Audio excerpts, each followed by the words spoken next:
Good morning. Morning. Everybody doing well? Hopefully. I just wanted to start off by sharing with you guys a couple of questions I've been asked since I've been here in the UK. I've been here now just over 2 weeks, 30 hours of travel to get here. It's ridiculous how much time you can spend in an aeroplane to get around the world. But I've been asked several times since I've been here, have you ever been to Ramsay Street? And I just feel like perhaps as Aussies, we've exported the wrong things around the world. Like, I'm glad we've gotten all of the Fosters out of our country. Like, you can't buy Fosters in Australia. We get that crap out of the country and get it to other parts of the world and let them think that that's what Aussies drink. But I've never been to Ramsay Street. I'm not a huge Neighbours fan. Bit more of a home and away guy.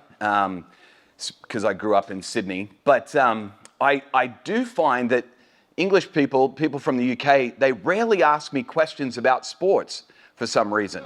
I'm not sure why that is. They're quite happy to talk about Neighbours and home and away, but not as happy. I was in Birmingham last weekend doing an event similar to this one, and I kept wanting to talk about the Commonwealth Games, but nobody else wanted to talk about them for some reason. I don't know what it is. I do know, though, Chris mentioned something this morning that is actually a part of my story. And for all the blokes in the room, I reckon if you didn't take any other note today, then just write this one thing down, it would be really helpful for you. Chris mentioned that his wife has given him some great advice.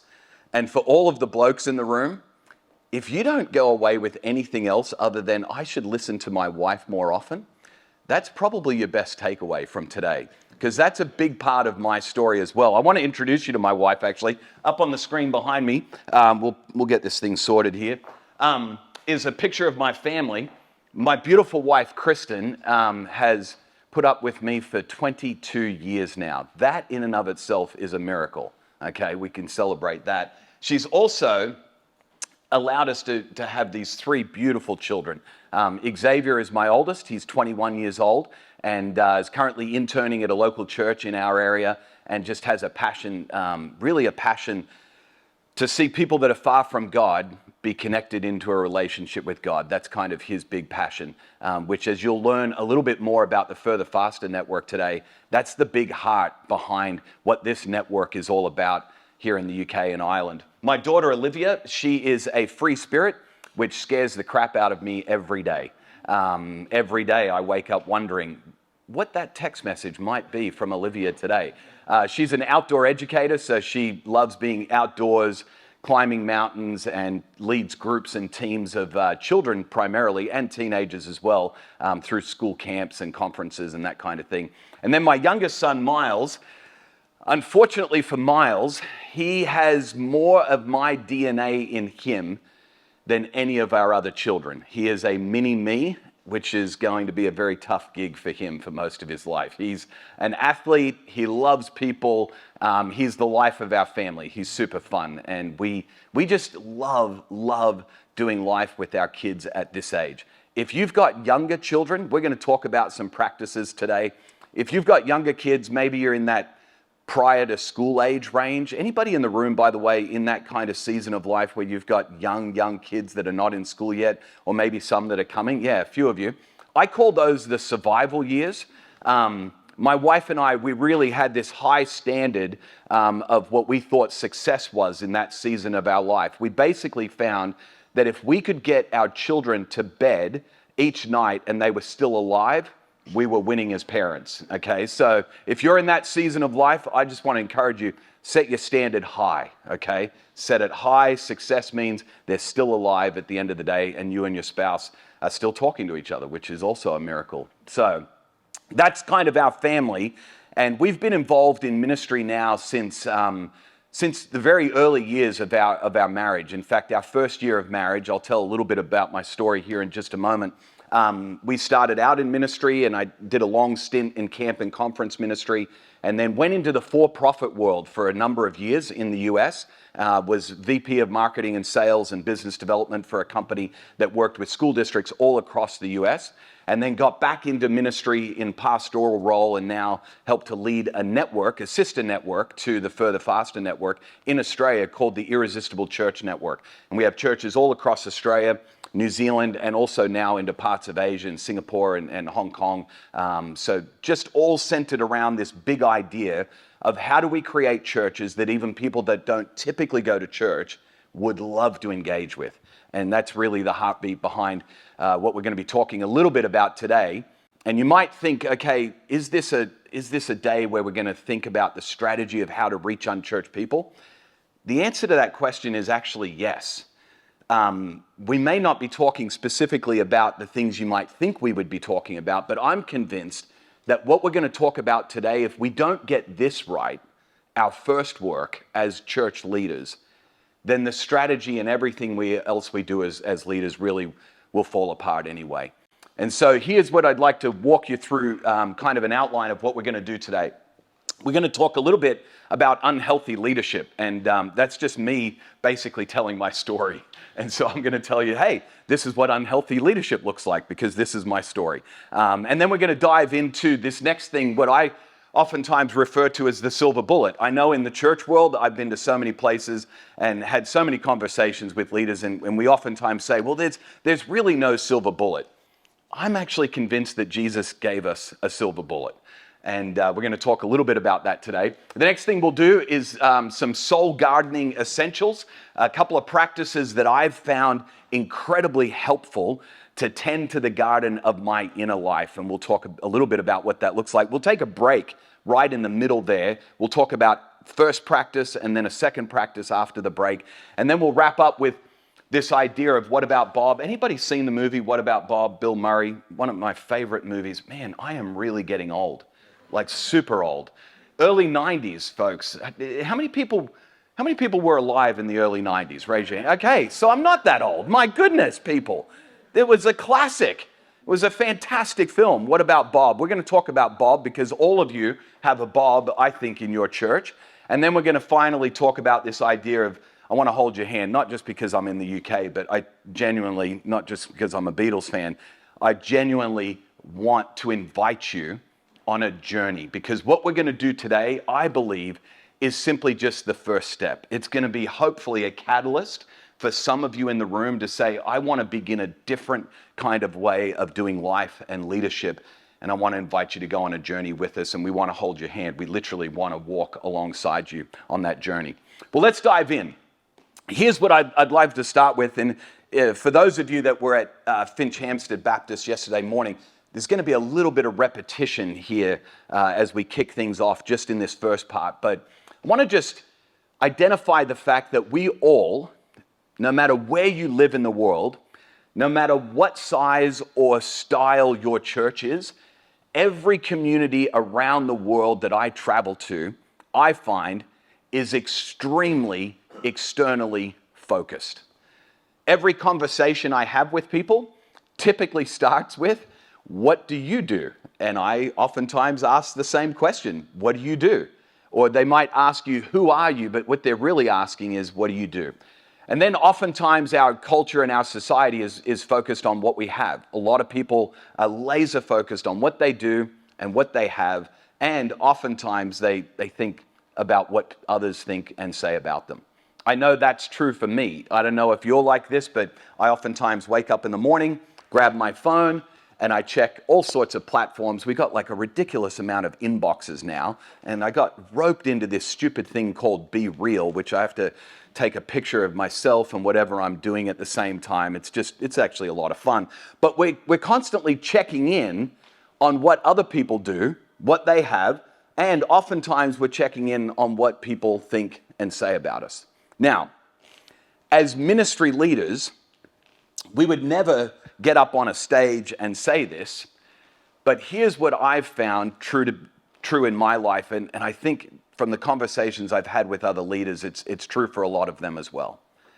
Because of this externally focused world that we live in, we tend to do more so that we can have more, so that other people who, quite honestly, we don't even like sometimes or don't even know, might think and say more about us. And because we're all, I'm assuming, ministry leaders of some way, shape, or form in the room this morning, I think we can have an honest conversation and say, you know what? We as ministry leaders, we sometimes take this and we complicate it in ministry.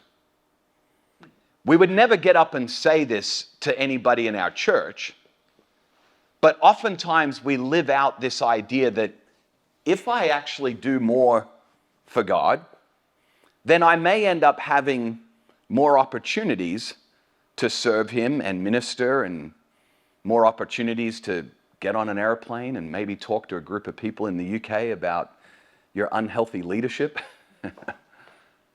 And then, we would never say this, but I think sometimes in the back of our mind we think, perhaps God might think more about me because I'm doing more for Him and I have more opportunities to serve Him. That certainly was my story for a long period of time. And here's what I want you to know. It worked for a long period of time. When I first started out in ministry, I was the youngest, keyword, youngest, director of Christian camps and conferences for the largest, keyword, Christian camp and conference ministry in the world. Over 85 countries around the world had this Christian camp and conference ministry in it, and I happened to be the youngest director of Christian camps and conferences for them ever. Because when you do more for God, the formula actually works. You tend to have more opportunities to do things for Him. And then that led to more opportunities traveling around the world, speaking at different conferences and camps and things, helping leaders to grow and build their ministries in every continent of the world. Because I was kind of known as the guy that could help to grow things. You can grow ministries. I was then brought onto a team in Austin, Texas to help grow their business so that we would serve school districts all across the country. And I was focused on, and I knew that if I did more, if I got on more airplanes and had more meetings with more people leading schools all across the country, then we would have more business and people would think and say more about me. And it works. So much so that a church in Colorado Springs found some messages of mine online, and they were looking for a new lead pastor, and they said, hey, our first pastor who planted this church and founded it, he grew the church really well for a period of time, but over the last 2 or 3 years, we've kind of plateaued. And so we're looking for a new leader who has the ability to help us grow our church. I'm being dead serious. The elders of this church letting a pastor go because the church had plateaued, looking for somebody that could come in, and you're the growth guy, Perko. So we think you might be the great leader that could come in and help us to grow the church to the next level. And I remember saying in the interview with these elders, looking back now, I'm completely embarrassed by it. I said, I am addicted to growth. In fact, I love growth so much, I even love watching my grass grow. End quote. Which with those leaders in the room, that resonated with them because they wanted their church to grow. They wanted their ministry to be quote unquote successful. So here's the thing. This I do more for God so I can have more opportunities so people will think and say more about me. It actually works for a period of time. But here's what I've discovered in my journey of unhealthy leadership. I discovered that although everything may look great externally on the outside, the church in Colorado Springs, by the way, in the first 18 to 24 months, more than tripled in attendance. Groups, we had community groups or connect groups, small groups, I don't know what you call them here in the UK, people meeting in little home groups in between services throughout the week for discipleship, more than doubled the amount of people in those groups. Giving went through the roof. In the first 2 years, we actually started a movement in the city through our church called 'Cause I Love You. COS is the abbreviation for Colorado Springs, the kind of the flight letters of the airport. And COS, or 'Cause I Love You, became a movement where churches united together, still going today. It's fantastic. Over 100 churches uniting in the city to love the city with no strings attached. City came along and matched millions of dollars that the churches raised to help solve the issue of homelessness in the city. So everything externally, everything was up and to the right. Anybody would have looked and said, wow, what an incredible leader. What a healthy church, what a healthy organization, what a healthy leader. What they didn't realize is that internally and relationally, things were toxic in the organization. I'll never forget one night, I'm walking around the neighborhood with my wife. I'm literally dropping F-bombs at God as I'm walking through the neighborhood. I'm sure the neighbors probably thought, this guy has a very kind of polarizing relationship with God. Sometimes he's out swearing at God, and sometimes he's out talking to him like he's his best friend. Maybe the guy's bipolar. And I remember saying to my wife, I don't know if I want to continue doing ministry like this anymore. I was so angry at God. I remember taking off my glasses, snapping them in half, and throwing them on the ground as I swore at God because of everything that was going on, so toxic. And then, like Chris, who has a very wise wife and gives him advice, my wife gave me just 3 words of advice. She looked at me and she said, super profound, you need help. So I finally had come to the end of the line and said, you know what, I need some help because I don't want to do life and leadership like this anymore. Reached out to a few friends of mine, and one of them recommended that I call a guy named Lance Witt. I don't know if you've ever heard the name Lance Witt. Lance has written a number of great books, one of which is called Replenish. It's a fantastic book. You should check it out. He has another great book that just came out recently called High Impact Teams, where high impact meets healthy, or high performing meets healthy as teams. He was the executive pastor at Saddleback Church during the huge growth of the purpose-driven life movement.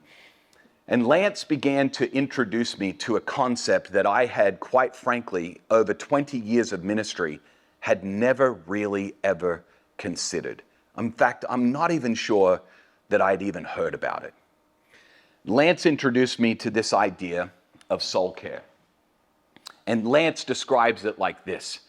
It's tending to the garden of your inner life. Tending to the garden of your inner life. See, most of my training, I don't know about you guys in ministry, I don't know what it's like in the UK, but most of my training in life and leadership had been focused on how do you harvest the external forest of your life and leadership. So I'd been to great conferences, taken lots of notes, scared my team that I was leading at my church many times by coming back from conferences with a long list of things that our church should have been doing yesterday. Anybody else ever experienced that? Great idea to do. Honestly, go back to your team after a conference and ask them, hey, what are you scared about most when I come back from a leadership conference? I finally had the guts to ask our team at a church in Colorado, what is it that scares you the most when I come back from a leadership conference? And they shared with me, honestly, we are scared to death of the long list of things that you'll come back with that our church should have been doing a year ago, and we're so far behind. But Lance introduced me to this idea of tending to the garden of your inner life instead of just focusing on harvesting the forest of your external life. And so I want to encourage us this morning, today, to begin to think about what does it look like to tend to the garden of our internal life as leaders. Because I'm convinced, and I'm going to share with you this famous story, which each of you could probably get up and tell this story better than I can. But I want to share with you a famous story from the life of Jesus that I think will highlight for us that this idea of tending to the garden of our inner life is actually our first work as leaders. It's not our secondary work, it's our first work. And yet for most of my life and leadership, I would have thought of it as kind of the last thing on my job description. But here's what I've discovered from my own unhealthy journey. that the health of your internal life, it will eventually be revealed in your external life. I don't know where you're at in your season of ministry and in your season of leadership right now. You might be saying, Jason, I'm not even sure why I signed up for this thing. I'm not sure why I even came today, because quite frankly, my external life and my internal life are just fine right now. I would just encourage you, maybe tuck these things away that we're going to talk about for the day that you come to that moment where you go, you know what, my internal health is starting to be revealed in my external health, and I don't want it to look this way. Well, if you haven't had a chance to complete the survey, keep going. But just for fun, I thought I would read through the descriptions of each of the 4 categories of the results that maybe you found yourself in. By show of hands, how many of you got I'm just kidding. Yeah, I'm an emotional infant. I'd love to put my hand up. I'm not even sure what emotions are or what emotion I'm feeling right now. Let me just read for you the description of it, and this may be helpful for some of you. Emotional infant. I look for other people to take care of me emotionally and spiritually. I often have difficulty in describing and experiencing my feelings in healthy ways and rarely enter the emotional world of others. I often have difficulty with my glasses snapping and throwing them on the ground in expressing them in healthy ways. I remember when my counselor introduced me to the concept of the emotions wheel. I don't know if you've ever been introduced to the emotions wheel. At that time, I had 3 emotions that I could identify. I was frustrated, angry, or good. Those were the 3 that I knew how to describe. And then I was introduced to the emotions wheel, and I was like, oh, wow, there are more than 3. Oh, there's like 63. That's amazing. And it was super eye-opening for me. So helpful. If you haven't got the emotions wheel, I would highly recommend. Google it now, click on images, emotions wheel, save it to your favorites on your phone, because it's a great tool to check back in when you're not sure exactly how to describe what you're feeling. I am consistently driven by a need for instant gratification, often using others as objects to meet my needs. People sometimes perceive me as inconsiderate and insensitive. My team sometimes perceives me as impatient or thinking we should have gotten this done as a church last year from the conference that I went to. I'm uncomfortable with silence or being alone. Let me read that one again. I am uncomfortable with silence or being alone. When trials, hardships, or difficulties come, I want to quit God and the Christian life. Just so you know, all of these statements were extreme in my life, and I was leading what some might consider a large, successful church ministry. I sometimes experience God at church and when I am with other Christians, but rarely when I am at work or home. Emotional child. When life is going my way, I'm content. However, as soon as a disappointment or stress enters the picture, I quickly unravel inside. I often take things personally, interpreting disagreements or criticisms as a personal offense. When I don't get my way, I often complain, withdraw, manipulate, drag my feet, become sarcastic, and take revenge. I often end up living off the spirituality of other people because I am so overloaded and distracted.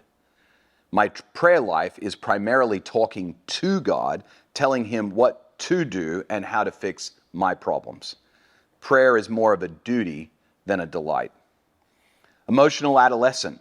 I don't like it when others question me. I often make quick judgments and interpretation about people's behavior. I withhold forgiveness from those who sin against me, avoiding or cutting them off when they do something to hurt me. I subconsciously keep records on the love I give out. I have trouble really listening to another person's pain, their disappointments or needs without becoming preoccupied with myself. I sometimes find myself too busy to spend adequate time nourishing my spiritual life. I sometimes find myself too busy with all the work of the ministry to spend time adequately nourishing my spiritual life. I attend church and serve others, but I enjoy few delights in Christ. My Christian life is still primarily about doing, not being with Jesus. Prayer continues to be mostly me talking with little silent solitude or listening to God. And then the final description, emotional adult. And if you got that one as your results, I'd love to hang out with you and learn from you. I respect and love others without having to change them or becoming judgmental. I value people for who they are, not for what they can give me or how they behave. I take responsibility for my own thoughts, feelings, goals, and actions. I can state my own beliefs and values to those who disagree with me without becoming adversarial. I am able to accurately self-assess my limits, strengths, and weaknesses. I am deeply convinced that I am absolutely loved by Christ and do not look to others to tell me I'm okay. That's a powerful statement. I am deeply convinced that I am absolutely loved by Christ and do not look to others to tell me I'm okay. I am able to integrate doing for God and being with Him, the idea of Mary and Martha. My Christian life has moved beyond simply serving Christ to loving Him and enjoying communion with Him. The story of Mary and Martha is a famous one. I'm sure anyone in the room probably could get up and share the story, but this morning I just want us to reflect on this story afresh. And here's what I want to invite you to do. I want to invite you, instead of looking at the story that is so familiar to you, with kind of the familiarity of a story that you've heard before, I want you to see if you can find and identify the emotions that both Mary and Martha were feeling in the story. As you listen to the story, put yourself in the seat of Mary, put yourself in the shoes of Martha, and try to identify what must it have felt like to be Mary and to be Martha in this story. Luke records the story for us. It's a familiar one. He says, as Jesus and his disciples were on their way, he came to a village where a woman named Martha opened her home to him. I always love to jokingly say, Jesus, unlike, traveling speakers today, didn't book out the whole floor of a hotel in London for his big crusade and rally. He just stayed in people's homes. Go figure. Great concept. And Mary and Martha opened their home to Jesus and his disciples. Not just for a meal, but opened it literally. My house is your house. Mi casa, su casa. You can stay here as long as you need to. The fridge is yours. I've been staying with my mate Duncan in the bustling city of Yaxley. Nobody's heard of Yaxley? Okay. It's a very large village in Suffolk. How many people live in Yaxley, Duncan? Couple hundred. And Duncan gave me what we call in Australia fridge rights or mates rights, which is you can go to the fridge, you can grab anything you like. That's kind of what Martha was like, hey, you have fridge rights, you have mates rights. There's no cost to stay here. And then the story goes on. Luke records for us that she had a sister called Mary, and I love this detail that he gives us, who sat at the Lord's feet. Significant what's happening here. The disciples, remember, they would argue about who was going to sit on the left or on the right of Jesus. First century rabbis, if you were hanging out with them, whoever sat on the left or the right, they were a big deal. That was like getting invited to speak at a conference right before Carey Nieuwhof gets on the stage, or right after Carey. But Mary chose to sit at the feet of her rabbi. Don't miss this. This is a key truth that Luke records for us. Sitting at the feet of Jesus. And then see the next word? Listening. not with a to-do list of the funds that need to be raised for the new kids wing of the church, or the fact that, God, we need 3 more volunteers in order for our small group ministry to be successful this year. God, we desperately need a band member because the church over there that I hate and I don't even speak about, the church we don't speak of, took our best drummer.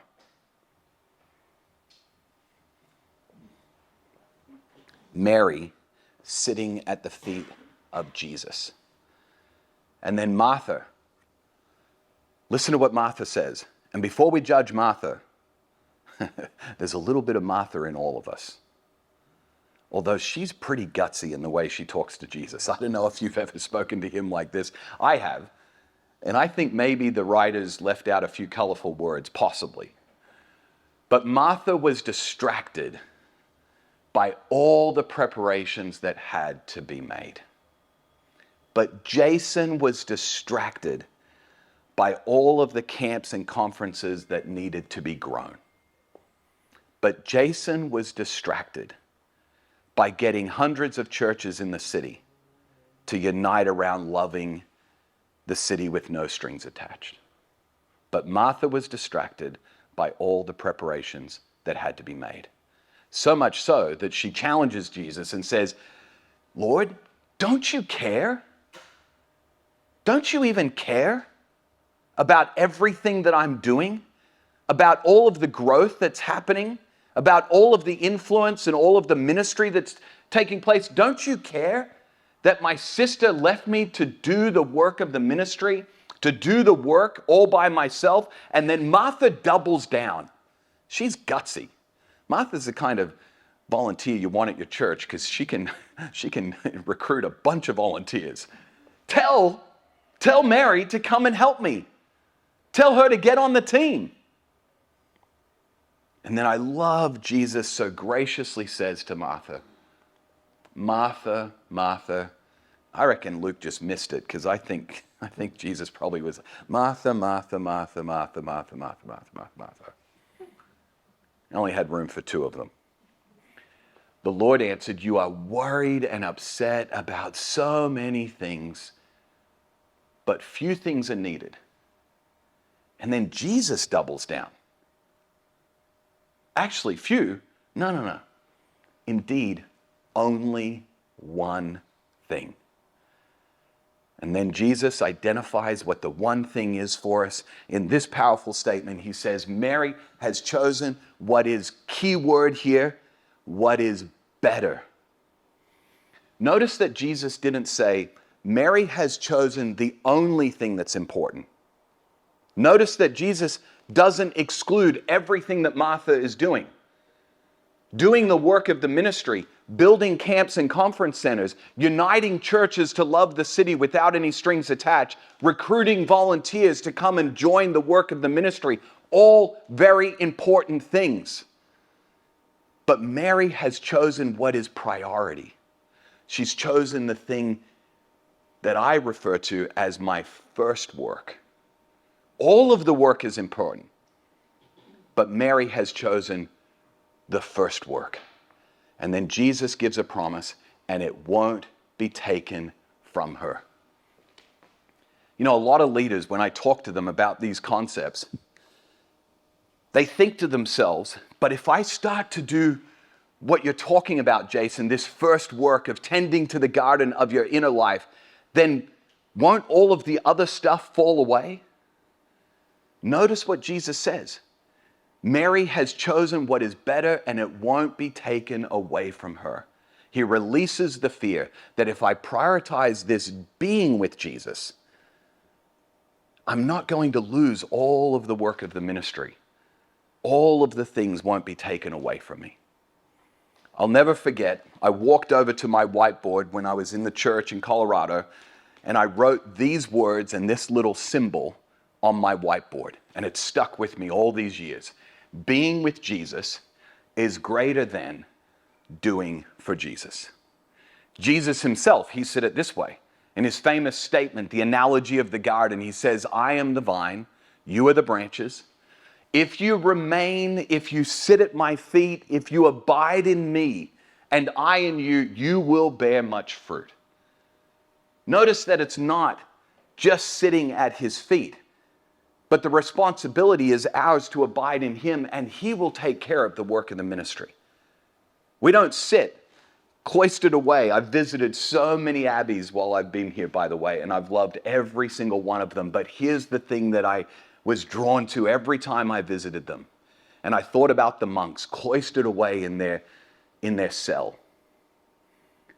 And I thought to myself, but it's not just being, it is also doing. But the being with Jesus is the thing that bears much fruit. In fact, I say it this way, that our doing for Jesus, it must flow from our being with Jesus, not the other way around.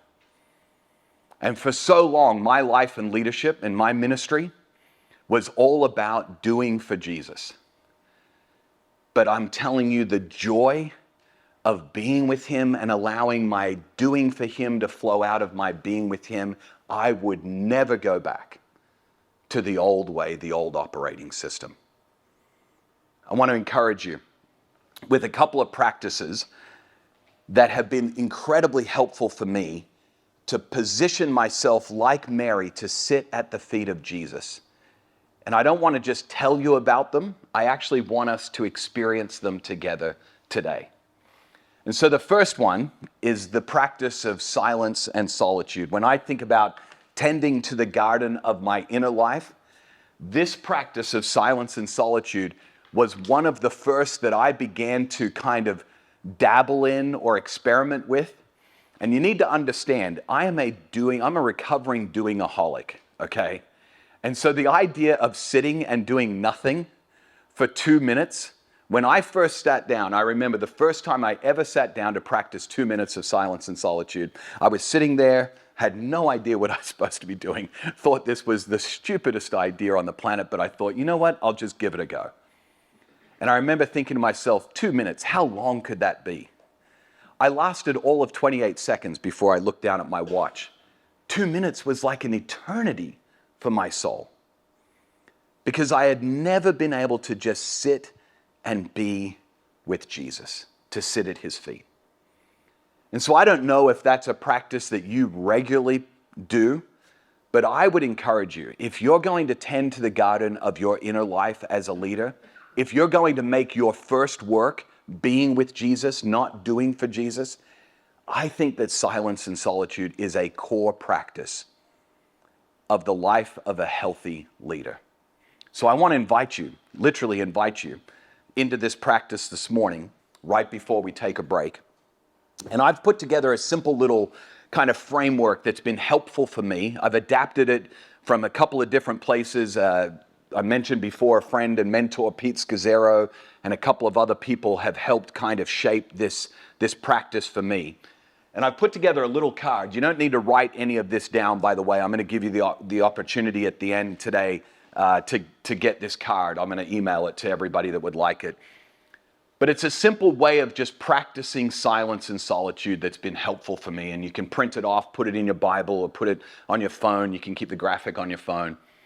Comes from this idea that Luke recorded for us, the fact that Jesus often withdrew to lonely places and prayed.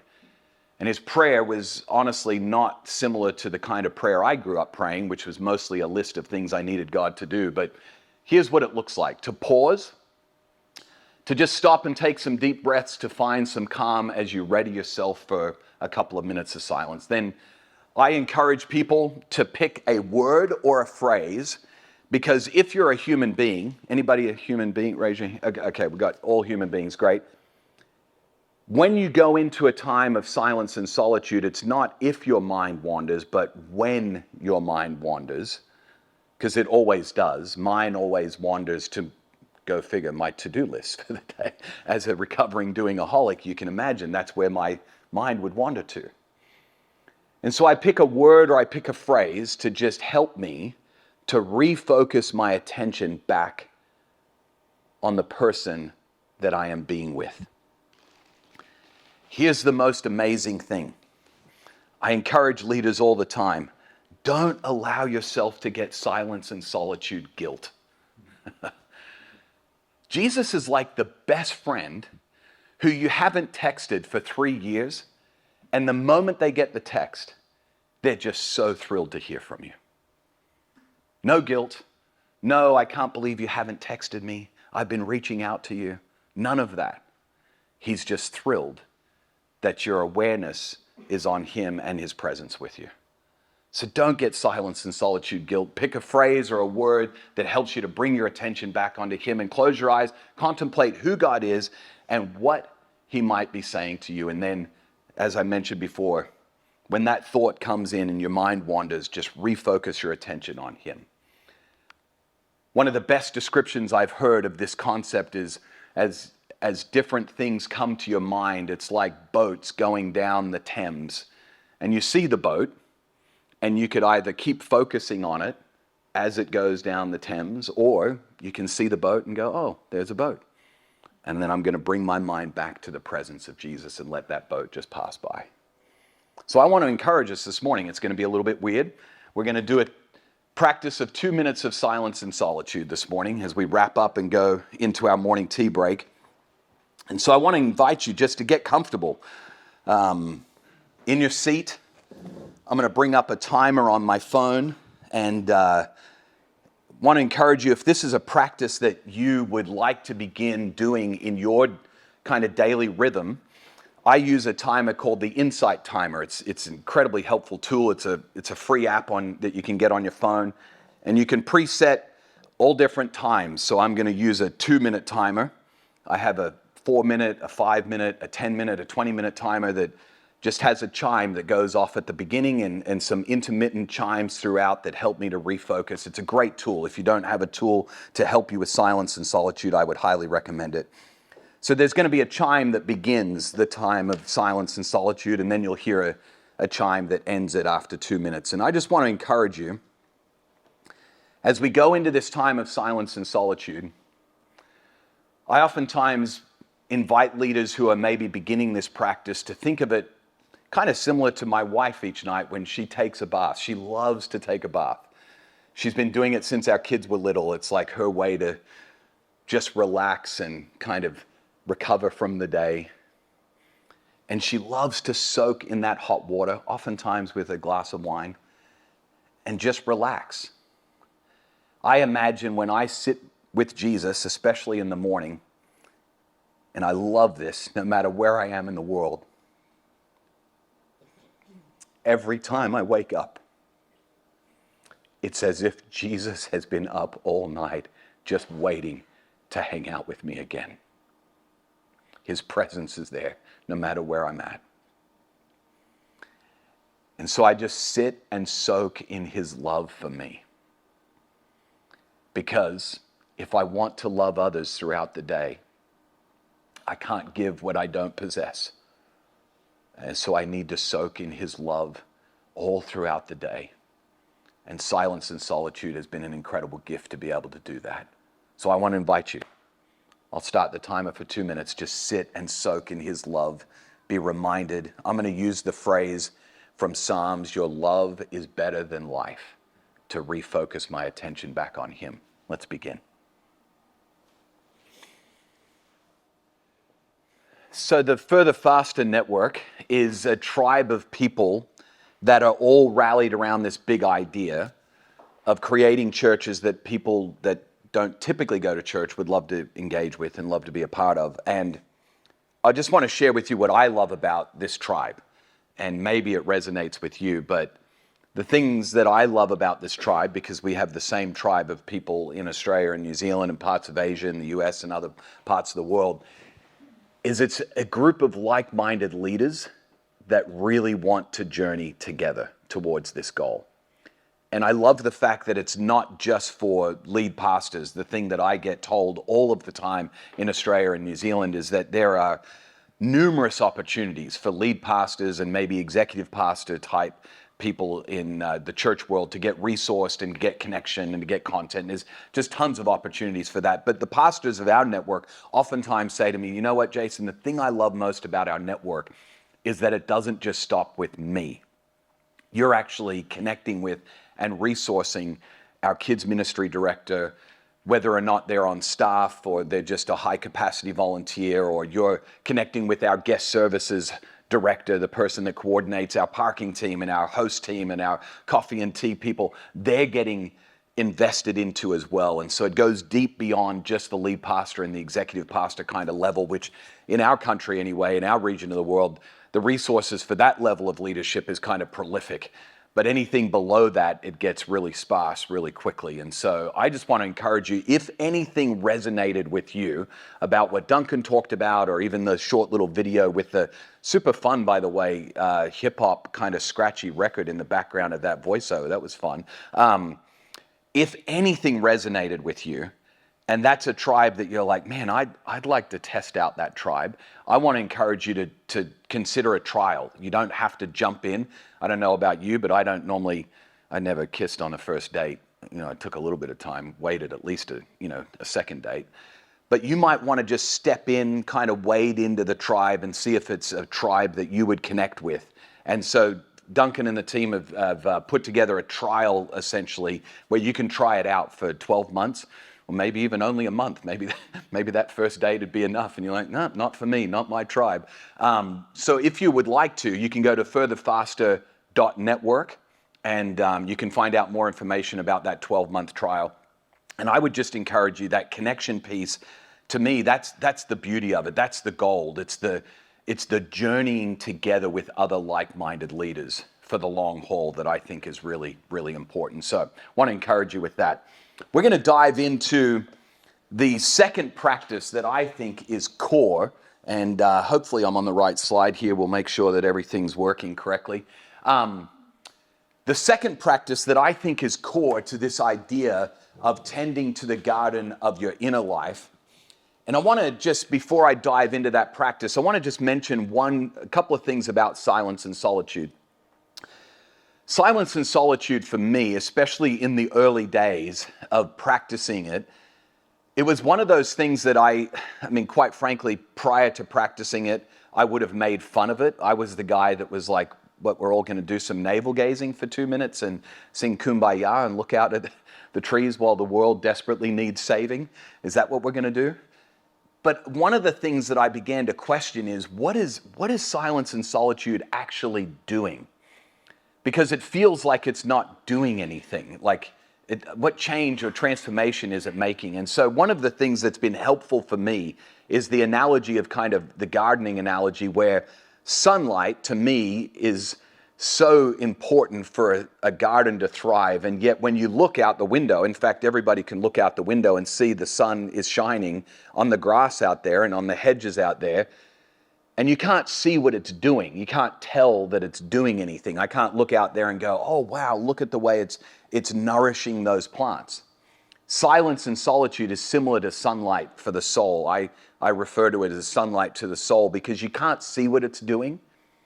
But yet, in order for your soul to thrive, it desperately needs the sunlight of silence and solitude. So I just want to encourage you, if you go on this journey, maybe you begin the journey and you start doing some of these practices, you may wonder, what is this doing? What is silence and solitude even doing for my soul? And I just want to encourage you to stick with the practice. You'll be amazed at how your soul begins to thrive because of the sunlight that you're bringing into it. The second practice that's been transformative for me, and I was very resistant to it as a recovering doing-aholic. You can imagine the moment I put it up on the screen, you're going to go, oh yeah, I could see why you would be so resistant to that practice. I was first introduced to it by a friend of mine. I should say that I was aware of it, but I grew up in evangelical churches where we thought that this was just some ancient tradition of the Jewish group of people that we didn't have to participate in. We've been free from all of that legalism. Because as evangelicals, we are about reaching people and the mission of God in the world. And so why would we ever consider this concept? But this one particular practice, like silence and solitude, has been transformative. And it's the practice of Sabbath. I just want to describe for you what Sabbath is. Sabbath is a 24-hour period, if you're looking at the ancient kind of Jewish tradition, a 24-hour period of time in which you do no paid or unpaid work. some of you are looking at me like, are you kidding me? Jason, have you seen my garage? I get the paid, 24-hour period of no paid work. I get that. I take a day off every week. But have you seen my backyard? Have you seen my house? I have 3 small children running around. They create a mess every time they're awake. 24 hours of no paid or unpaid work? Are you kidding me? I remember saying and thinking the exact same thing. Because again, I'm a productivity junkie. So I could barely sit down on the couch and not think of all the things around the house that needed to be done. But I remember hearing and reading the words of Eugene Peterson talking about a day off. And he described it in this way. He said, a day off is a bastard Sabbath. And that hit me between the eyes. Because my Sabbath was filled with all of the errands that I needed to run in my community, going to the bank, doing whatever it is that needed to be done around the house, repairing this thing or that thing. And I remember somebody challenging me saying, you know, Jason, if you really want to begin a healthy leadership journey, a Sabbath would be a key practice in helping you to do that. And then they gave me an out. They said, you know, it's a 24-hour period, but what would it look like, Jason, if you just took 4 hours to stop all of your paid and unpaid work? What would it look like if you just did 4 hours of no paid or unpaid work? And so I began to kind of entertain the idea slowly and kind of dragging my feet, entertain the idea of just pausing for 4 hours to do no paid and unpaid work throughout the week. And there's really just 4 things that I want to highlight for you when it comes to Sabbath that have been key, helpful practices for me when it comes to integrating Sabbath into my life and leadership. The first one is this. It's simply this idea of stopping. It's deciding and choosing to stop all of your paid and unpaid work for whatever period of time that you would like to begin practicing Sabbath. But just choosing and deciding I'm going to stop. Not because all of the work is done. We'll talk about that in just a moment. Not because your to-do list is complete. FYI, you'll take your to-do list to your grave. It'll be in your coffin with you because there's always more to be done. Not because your to-do list is done or all the work is complete, but because you choose to delight in the gift of Sabbath. Keyword, gift of Sabbath to you. So stopping is the first step. The second step is to rest.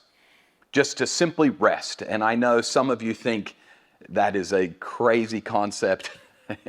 I literally, when I landed in the UK, I caught myself because I struggle embracing limits as a leader. I don't know, any other leaders that may be willing enough to put their hand up and say, I struggle embracing.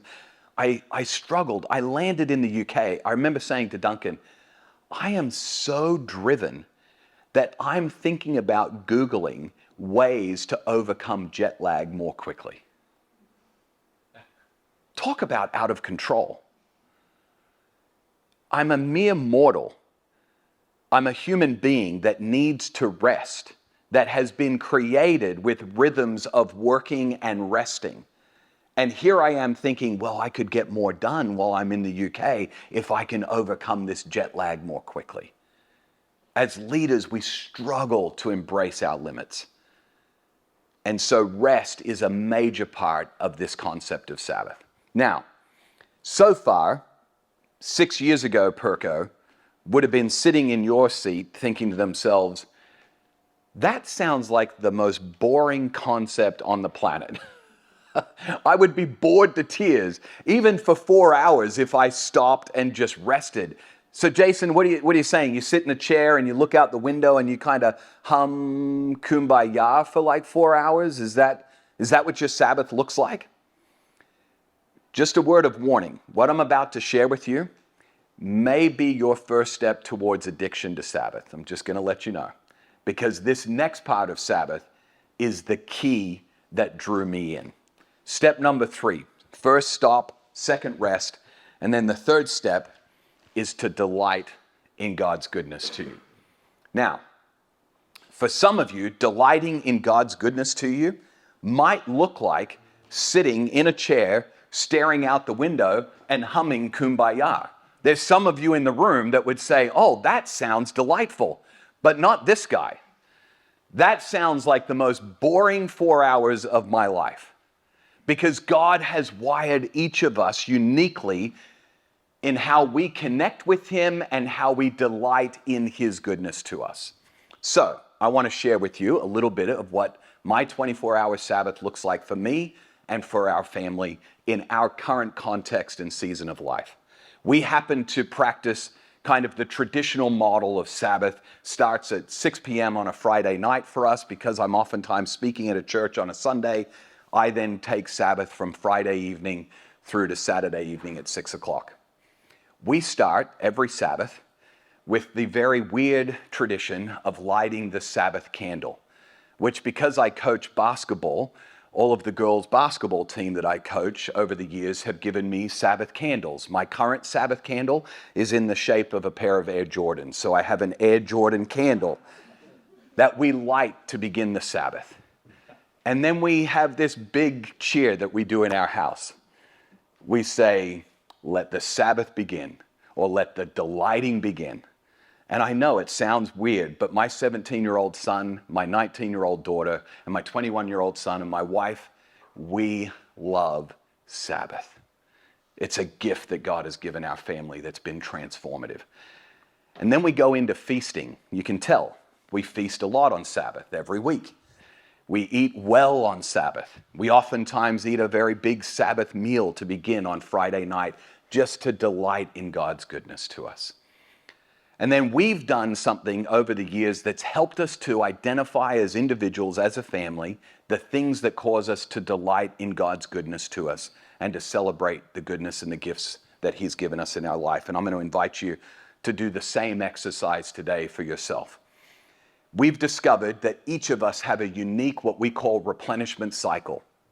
Things that help us to replenish in our life, to help us to delight and rejoice in God's goodness.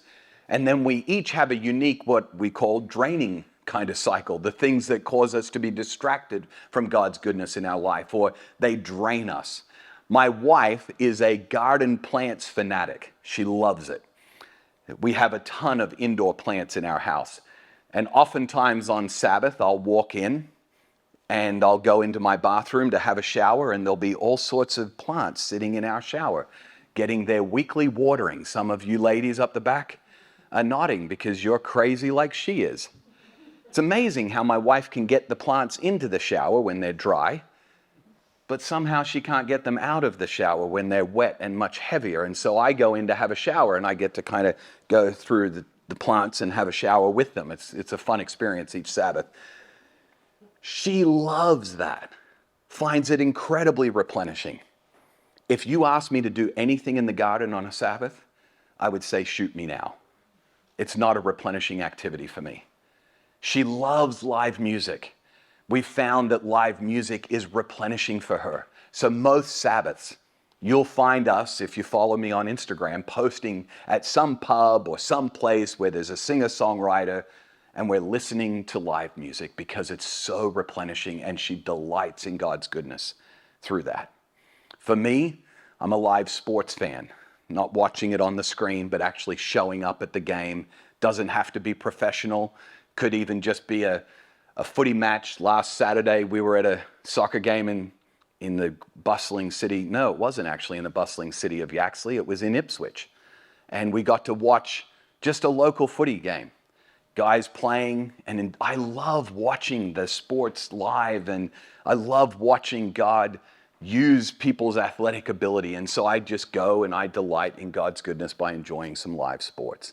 But each of us is wired differently. And so here's what I want to invite you to do. We're going to pass out this replenishment cycle. In fact, I might just grab, do you mind, Kevin, helping me out with distributing those? And Jim, do you mind helping out? Here's what I want you to do. I'll put it up on the screen so you can see this tool. I want you to take the 5 boxes, and I'll give you, say, about 6 minutes or so, maybe 8 minutes to do this. I want you to take the 5 boxes on the replenishment cycle, and I'd like you to identify the top 5 things that you find most replenishing, top 5 activities that are most replenishing for you personally. And just write those in the 5 boxes. So for me, on my replenishment cycle, you would see things like live sports, watching live sports. You would see going to the beach. I'm a fan of the ocean, and I find it incredibly replenishing. You would find on my replenishment cycle, eating new foods, discovering new places that we haven't been to before. I'm a bit of a foodie, and so I love going to new places and discovering new foods. That would be on my replenishment cycle. You would see a number of different activities. And then what I want you to do is inside that box where you've written the activity, I'd like you to consider both the duration and the frequency of that activity that would be replenishing for you. And what I mean by that is this. For me, live sports, the duration of that is about 2 hours that I typically like to spend. And I like to do that at least once or twice a month. So the duration is about 2 hours. The frequency is once or twice a month, is helpful for me in replenishing my soul. So take some time. We'll play a little bit of background music. Identify those top 5 activities that you find replenishing, and then think about the duration and the frequency of that time.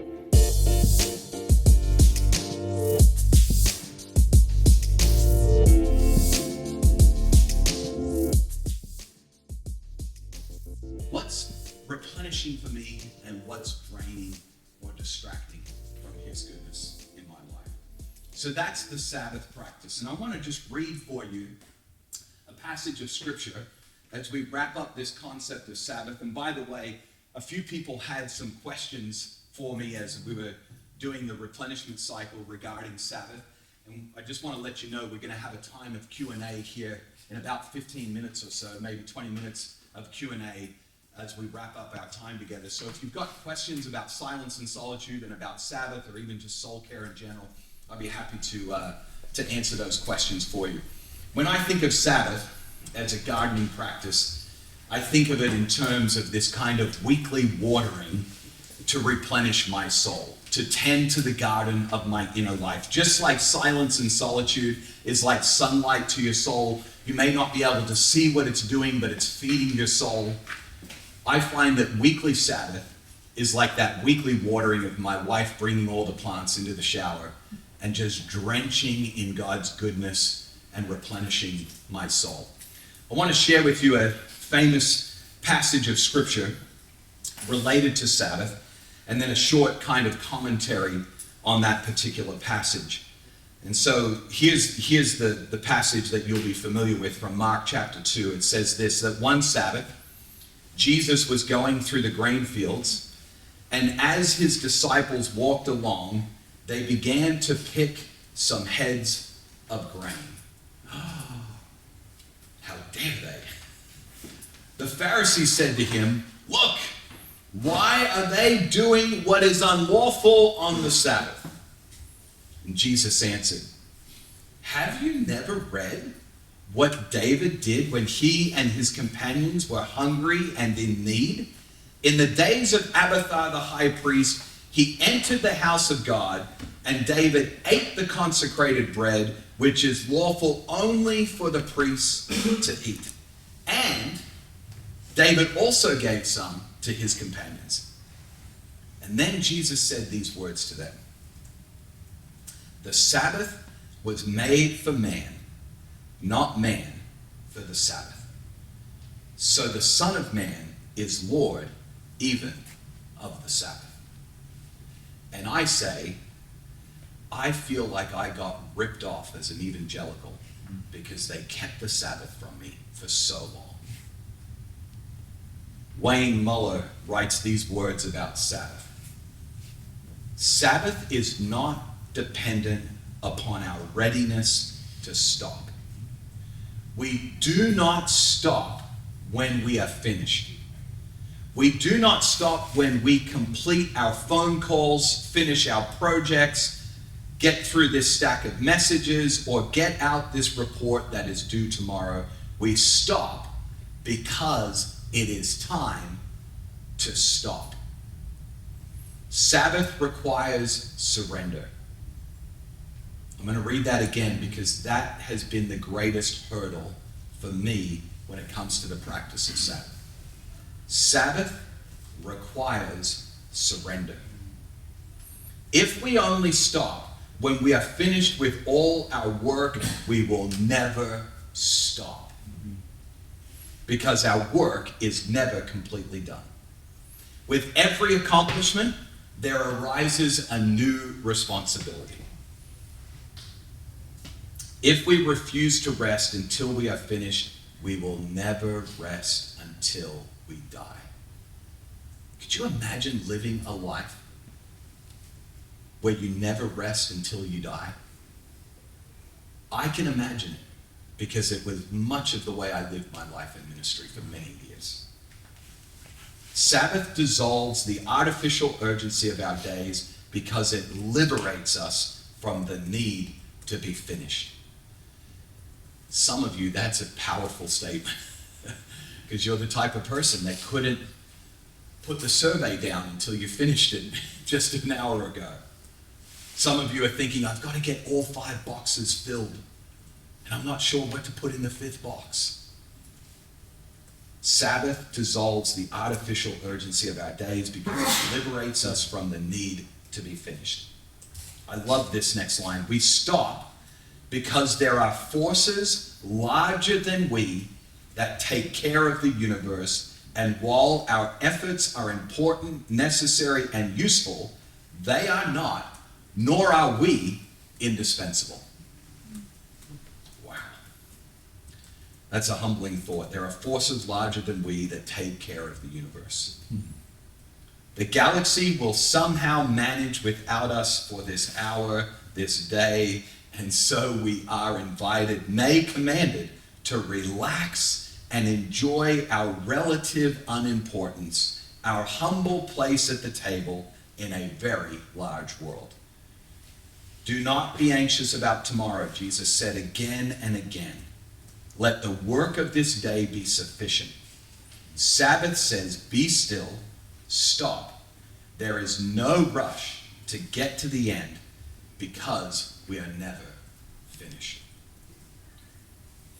I want us to pause for just 2 minutes of silence and solitude again. I'm going to set the timer. And I want you to consider this question during our time of silence and solitude. Here's the question to consider. What is your greatest fear in stopping for a 24-hour period each week? Let me read the question again. What is your greatest fear in stopping for a 24-hour period each week? Let me just invite you to close your eyes, get comfortable, maybe open your hands, take a deep breath.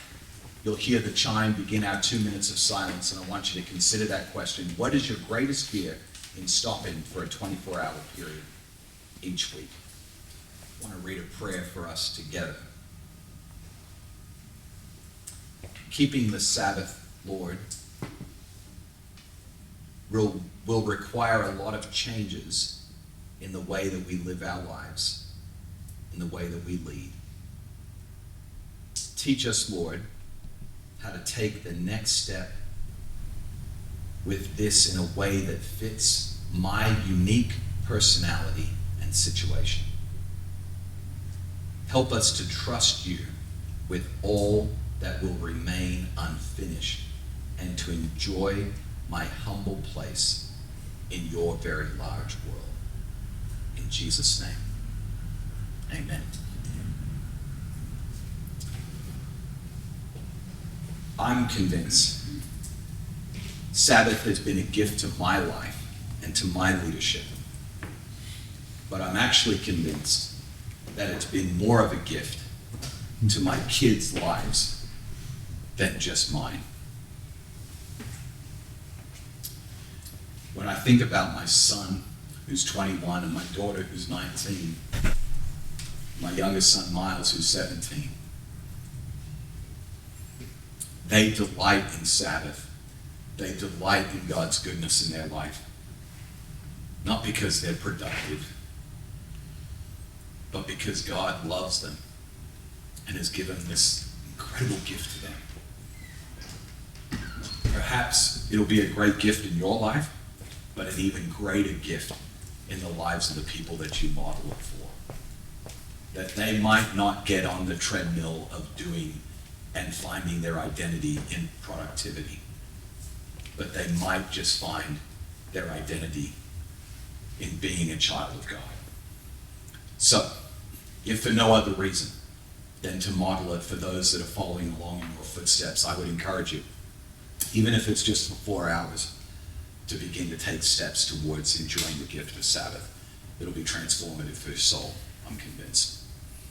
I want to change directions now a little bit. We've been focused so far this morning on really tending to the garden of our internal life, kind of what does it look like to lead ourselves well and to be prioritizing our first work of being with Jesus. I want to encourage you, silence and Sabbath and solitude are not another list of things that you do for Jesus. Don't fall into the trap of thinking you've got to get the practices perfect. Practice perfection is not the goal. There was a Jesuit priest who said these famous words. He said, "The wise man points at the moon, but only the idiot sees the finger." Sabbath is not the moon. Silence and solitude is not the moon. They are simply the finger that points you and positions you to sit at the feet of Jesus, to be with him. So don't confuse the finger for the moon. Don't confuse the practices for the person of Jesus. The purpose of the practices are to position you to be with Jesus. And I hope you don't confuse those two things. It's not another list of things to do. I want to begin talking about some things that I think from when it comes to healthy leadership, especially in the ministry context, something that I've found comes up frequently, at least in the context in which I serve and I lead in, and perhaps nobody else in the room struggles with this, but I want us to talk about this idea of what about Bob? I'm probably speaking to a group of people that never have conflicts with people in ministry, but if you maybe do in the future, this might be helpful, because I think from some of the smiles from people as I said that, we all probably have a Bob in our ministry context. So what do you do when there comes conflict within your ministry? What are some things that would be helpful to be a healthy leader when it comes to these ideas of conflict and people like Bob? I want to share with you briefly some very easy kind of tools to help you when there's a gap, and this is really taken from one of our mentors in our network, a guy named Andy Stanley. He talks about in every conflict, there's always a gap between what was expected and what was experienced. So I don't know if you've ever had this expectation or you've ever had this experience, but perhaps maybe on a Sunday morning, your service begins, let's say at 9:30, and you expected Bob to show up to help put out some chairs, just hypothetical scenario, an hour before the service at 8:30. So that's what you expected.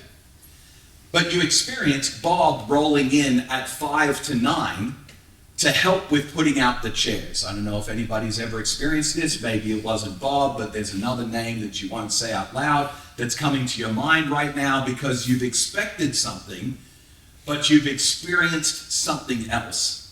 And so the concept here is that you have to fill the gap between what you expected and experienced that Bob has created with something. Oftentimes, if I'm being honest, I fill the gap between the expectation, what I experienced, with a little bit of suspicion about Bob. I wonder if Bob didn't get the memo the same memo that we've been setting up these chairs at 8:30 for the last 10 years at this building that we hold church in. Maybe Bob doesn't understand what 8:30 means, but I rarely fill the gap thinking to myself, well, I bet Bob's probably got car trouble today. Or I bet Bob maybe had to pick up another volunteer on his way to church because he's super helpful, and that volunteer was maybe running behind schedule. Whatever it is, we have to fill the gap with something when there's a gap between what we expected and what we experienced. And there are 5 key ways to fill this gap that I think are incredibly helpful if you want to be a healthy leader, and I want to share those with you. The first one is to fill the gap, as Andy would say, with trust. Trusting that Bob had something come up that required him not to be able to be there at 8:30 like I expected. So you start by filling the gap with trust. The second thing that you do, a healthy leader, when somebody else, and I know you don't have a Sally in your church, but just go with me. When Sally comes and says to you as the leader, well, Bob's late again, like he always is. He never shows up at 8:30 like we ask him to. Instead of saying to Sally, I know Bob is such a slacker, you actually come to Bob's defense. And perhaps suggest to Sally, I wonder if maybe today Bob had some sort of car trouble on the way, or perhaps Bob has a reason why he wasn't able to be here at 8:30. And then the third one, when Bob has created this gap, a healthy leader commits to going to Bob directly. Unlike Sally, who instead of going and talking to Bob about it, came to you to talk about Bob's gap that he created. You commit as a healthy leader to going to Bob directly about it. Now, these are all things that we fill the gap between our expectation and our experience. When Bob creates the gap, these first 3 things are all things that we do as a healthy leader to fill that gap. The last 2 are what we do when we, as leaders, create a gap. And that's a little bit more difficult to be honest about, but the reality is we all create gaps because we're human beings. So when I create the gap, not Bob, but when I said I would do this, but the experience is going to be like this, the healthy leader chooses to fill that gap by telling the person ahead of time that there's going to be a gap. Hey Bob, I told you I would be there to open the church at 8:30, but I'm running behind and I'm not going to get there until 8:45. I'm really sorry. But not at 8:30. I'm going to text him that the night before, or maybe at 8 o'clock, so that I fill that gap ahead of time. And then the 5th one, this is important for the healthy leader. I'm going to tell Bob the truth. I'm not going to make up some excuse that throws my wife or my kids under the bus. And that's why I'm not there at 8:30, Bob. But I'm actually going to text Bob and say, you know what, Bob? I'm going to be 15 minutes late. To be honest, I've been a bit of a jerk this morning at home with my kids or my wife, and I need to make it right with them before I come and open the building. The healthy leader, when there's a gap, they fill it with trust, they come to the person's defense, they come to them directly, they tell them ahead of time, and they tell the truth. Now, that's a quick overview of an incredibly powerful tool that I would recommend if you want to take a note, or we may send it out in a link, possibly, Duncan, that Andy has done incredible talks around, called Trust versus Suspicion. And it's an incredible tool. If you bring it into the life of your church, if you bring it into the life of your leadership team, I'm telling you, it creates common language and common ground for you to talk about conflicts and to resolve them well in your church and in your leadership. Now, so far, we've focused on Bob. creating the gap. But if I'm being completely honest, as a healthy leader and as an unhealthy leader, more often than not, I've actually created the gaps. And I'll tell you why. When you think about the gap between expectations and what you experienced, which is what every conflict, by the way, has as a framework. I've yet to come across a conflict that wasn't a gap between what somebody expected and what somebody experienced. In every marriage conflict, in every volunteer conflict, in every staff conflict in the church, no matter what the conflict is, it always has fell into this framework of being a gap between what was expected and what was experienced. Here's the reality. As an unhealthy leader, all too often, I've created the gap because I didn't create a clear expectation in the first place. The problem wasn't with Bob. The problem was with me. And so I want to share with you a simple tool that comes out of a course called the Emotionally Healthy Relationships course on how to clarify and create healthy expectations. There's just 4 steps, but they are incredibly powerful and so helpful if you want to be a healthy leader. The first step in creating a clear expectation is to identify whether this is an expectation that was conscious or unconscious.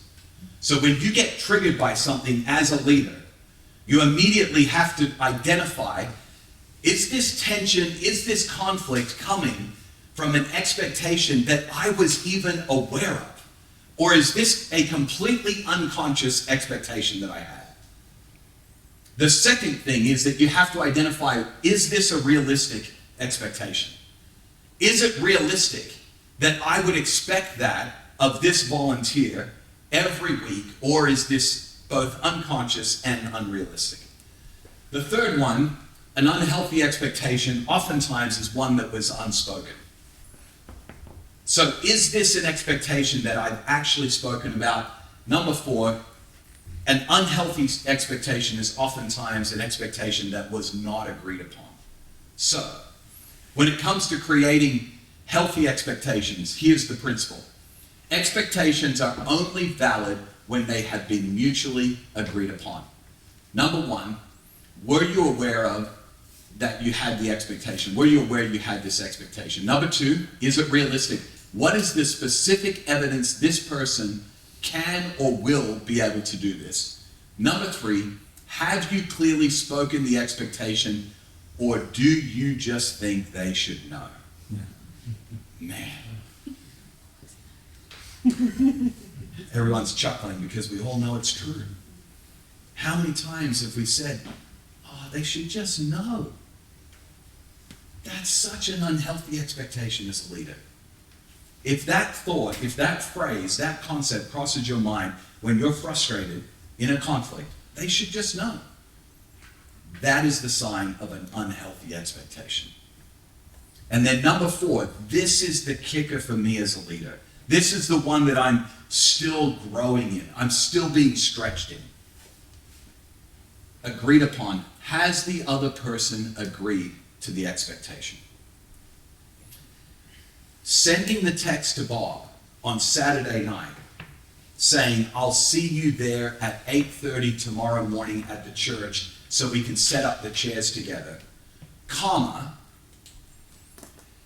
send me a yes or a thumbs up if you can be there at 8:30.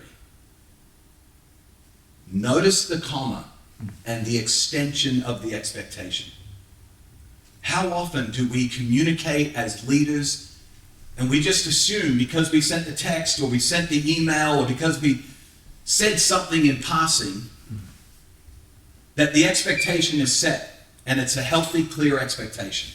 That little statement at the end, can you send me a thumbs up if you can be there at 8:30? That's a game changer. When you get that thumbs up from Bob, all of a sudden, you've clarified the expectation and you have a healthy expectation that you and Bob can work on. This last one it feels like, as a leader sometimes, it feels like when I push for that agreement, that I'm being pushy, or that I'm kind of being forceful. But I'm actually being a healthy leader because I'm clarifying and I'm getting agreement with the expectation, and I'm serving Bob in that moment so that it's not a vague, unclear expectation. So I just wanted to share with you this clarifying expectations tool, because I know for me in my leadership, this has been a major source of conflict over the years. Not because Bob created a gap between what was expected and what was experienced, because oftentimes I created the gap by not setting a clear and helpful, healthy expectation in the first place. So, to wrap up, and we'll jump into a time of Q&A, Dunk, if you're ready to go, I want to share with you guys, as Duncan's coming up, that expectations graphic that's up there, along with this prayer, the silence and solitude graphic.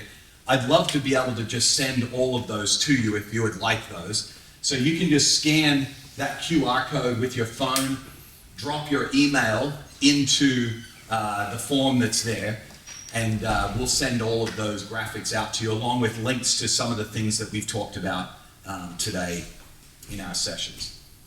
Dunk. Thanks, Jason. That's really, really helpful. Can you see that? I suddenly looked around and thought everyone's taking a selfie of me. Can I just push you on that? I don't know, there's three things you've talked about that's going to help us to kind of build weight below the waterline in our lives, if you like. You talked about silence and solitude, and there's some good discussion around that. And you talked about unhealthy relationships and how to make them healthy. I would never have thought that would be something that you would talk about to help us develop our inner life. But the more you've talked about it, the more I've realised that's what creates the turmoil. So thank you for being honest with that. But let me push you a bit on Sabbath. I'm just trying to put myself in the shoes of you guys out here. Many of us lead churches, lead ministries within churches. I mean, we've got young kids, you know. Some of us have got ageing parents.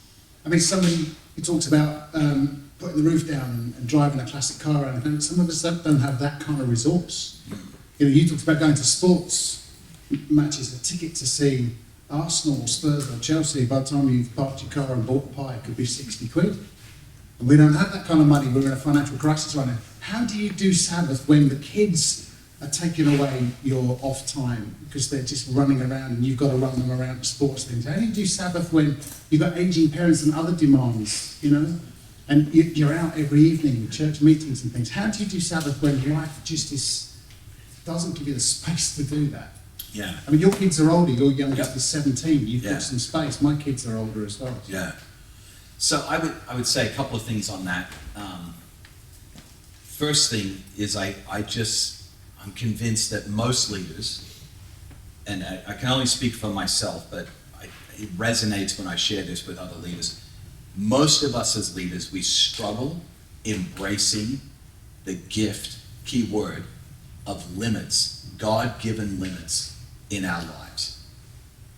And I've struggled with it. I still struggle. I shared the story of the limit of jet lag and trying to figure out how can I get over this God-given limit of jet lag that's built into who I am as a human being. Seasons of our lives are a God-given limit. So if you've got young children, embracing that season of life, you are probably going to have to say no to more things than I'm going to have to say no to because of the season of life that I'm in right now. But it's embracing the God-given limits in your life that I think is so incredibly key. Now, that's the first foundational principle that I would encourage all of us to consider in our season of life. What are the God-given limits that God is inviting me to embrace right now? The second thing I would say is to invite others into the practice. So what I mean by that is when I first started practicing Sabbath, it wasn't something that my wife was that keen or interested in practicing, to be honest. How did she become interested in it? It was what God did through Sabbath to transform me into a healthier leader that she said, I want some of that. So not as driven, not as impatient, not as frustrated, all of these things that Sabbath has transformed in my life became attractive to my wife and to my kids. So I would say begin modeling it, first of all, but then invite your spouse and other people into the practice and share the practice together. So I know a lot of people that are in season of life where they've got younger kids, they actually will Sabbath perhaps separately during the day. And so maybe the spouse will take care of the kids in the morning, give their spouse some time to be able to go and do something that's replenishing for them, like going and digging up worms in the garden perhaps, or going and driving with the top down, I don't know what it is. And then in the afternoon, they'll take on the childcare to give their spouse, the other spouse, the other partner time to be able to go and do something that's replenishing for them. I think you do have to get creative in different seasons of life in order to be able to enjoy this practice for sure. But I would first of all start modeling it so that people can see the transformation in your own life, because it'll be attractive to them, and then invite them into the practice and get creative in how you can do that together. I know for some people they can afford like going out and spending money on food or going to a show or going to sports or whatever. Other people can't do that. I think you have to get creative again. We went to a soccer match in Ipswich. They didn't charge us for that. I know, it's crazy. There were 20 of us on the sideline. None of us paid tickets. And 2 dogs. Yeah, and 2 dogs, that's right. It was still just as replenishing, even though I didn't pay money for that particular activity. And so I think you've just got to get creative to say, what is it that God has wired that's replenishing for me? And how can I do that in my season and the status of life that I'm living in? People are buzzing with questions, so I'm going to give the microphone to them Yep. for the last 15, 20 minutes. But one other quick question. I have a friend, and he runs 40 health clubs around the UK. And just out of interest, I said to him, what does the health club manager think about on their way to work every single day? And he said, it's easy. They think about how do I retain members, and how do I get new members? Yeah. He said, that's all they think about on their way to work, all day at work. I need to get new members, I need to retain the ones I've got. That's all it's about. And he said to me, what about you work with church leaders? What do they think about all day? And I thought to myself, I think there's something very similar, actually. I think, how do we keep people together, and how do we get new people into our church? So where does soul care come into that? If leaders are driven by we've got 30 or 40 empty seats, and there are people that are thinking about leaving, I've got to keep them together. How does soul care? I mean, you lead an organisation exactly the same as ours, dedicated to growing churches and helping leaders grow their churches by reaching unchurched people. Surely you should be doing seminars on how to grow your church, not how to care for your soul. Mm.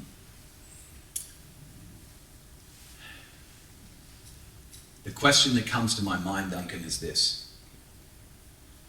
Do I really trust that God is going to build his church? He's called me to make disciples, not build his church. Key difference. Do I really trust that he's going to do the work and accomplish the work that he's called me to do? Or do I really think that it's my effort and my strength and my ability to get it done?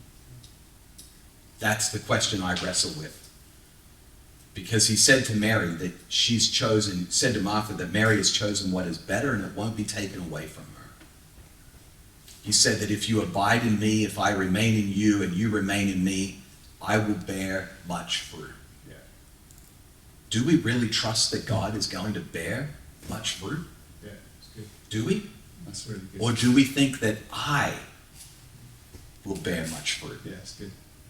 And so I'm just convinced I'm not going back to the old way that I used to lead. This is far more healthy, far more replenishing, far more life-giving.